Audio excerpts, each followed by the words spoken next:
Hello guys, kumusta kayo? Papunta ko dun sa hulo, dun sa luluyahanin natin.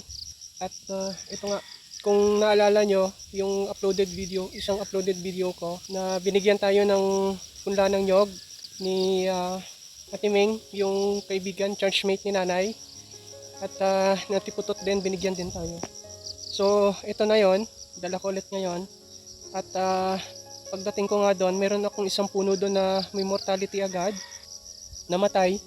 So kailangan nating kulipan, kailangan nating palitan ng bago. So ito yung ipapalit ko. Kasi ang ganda nito, oh.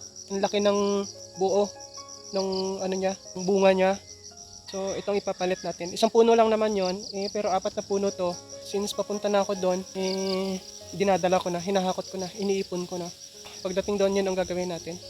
Ito na guys, andito na, kararating lang natin. At ito na yung nyog. Ayan yung layahan natin. So, dun sa mga bago pa lang dito sa YouTube, ang update ng mga ginawa dito is nasa Facebook.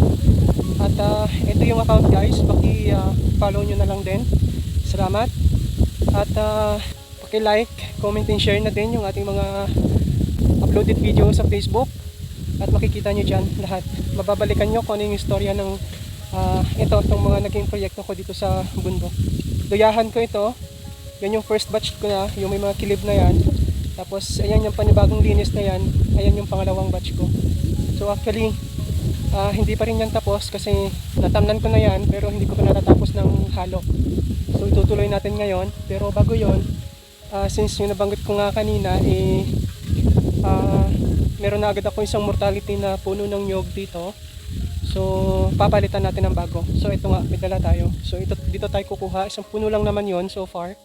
At papalitan natin. At isang basahan ako ng pawis. Papalit muna. Grabing init.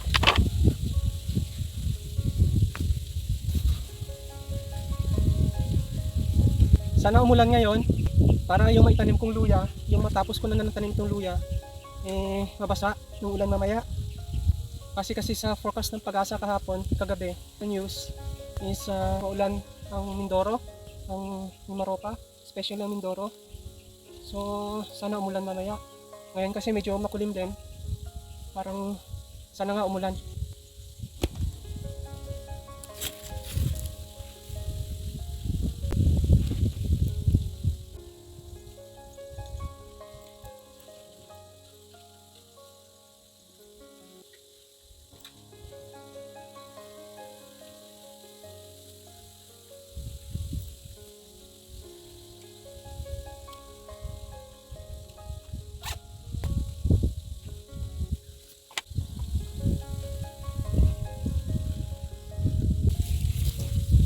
Ito na yung mga armas natin.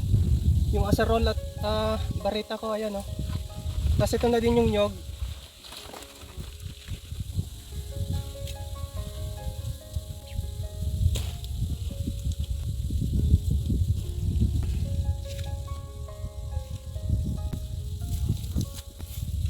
Ito na yung tatanim natin. Papalit natin doon. Pakita ko sa inyo. Kaya namatay ito guys, gawa ng nung naglilinis kasi ako dito, kasi nung tinabasan niya ito at naglinis, meron na nga siyang tanim na nyog nung tinabasan ko pa lang siya. At ngayon, nung nagsiga ako ng aking mga nakatumpok na ng mga pinagtabasan, naliyaban yung puno na yon. Kaya yung dahon lang naman, ang akala ko mabubuhay kasi yung puno niya is buhay naman. At ayun nga. So, binalot ko na lang ng sakwa ng saging. Yung sakwa, yung katawan ng saging, yung balat ba, alam niyo yun. So, yun yung ginamit kong pambalot para hindi lang siya matuloy-tuloy ng init. At wala, namatay pa din. Ayan o. So, namatay. At ito nga yung papalitan natin. May tanim na to ng luya, may kilib na to. Kita nyo itong kilib na to. Oh. Verde pa yung puno niya. Ayan, kita nyo ba? Ayan o, verde pa siya. Pero inanay na. Ayan o. Yung katawan niya, inanay na, nabulok na. So kailangan natin itong palitan. Oh, inanay na nga oh. Kita nyo ba yung anay? Ayan o. Yan. Yan. Inanay na siya. So talagang patay na nga. Kailangan natin palitan. So ang delikado nito, pag pinalitan natin dito, ito din yung spot. Pero itaas-taas na lang natin ng konti. Taas-taas natin na lang konti para hindi siya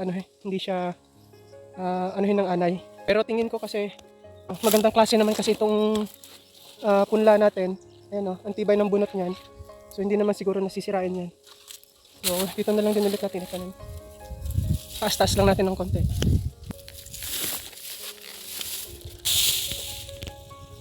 Sana walang masirang dito. Walang masirang luya. May luya na kasi ito guys. Kaya ito meron ng kilib. Makikita nyo. Kaya ingat lang.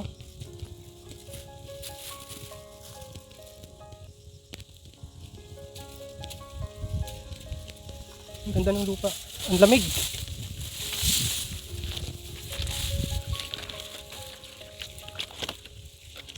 Yan na.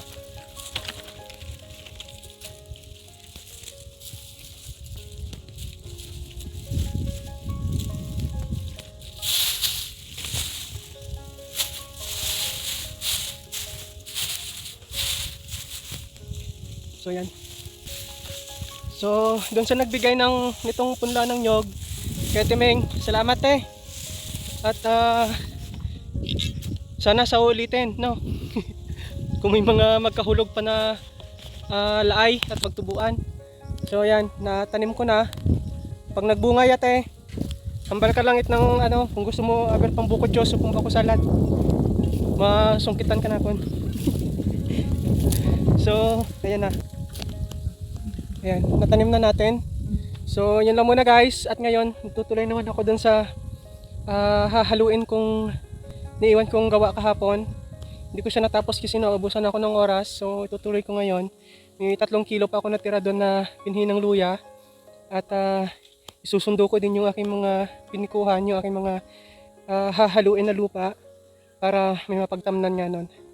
So, yun lang muna. And dito sa aking YouTube channel, please subscribe guys and keep on playing all my uploaded videos. May mga previous uploaded videos na ako pero matagal na yon. So, sana kung mabalikan nyo, makikita nyo, papanood nyo.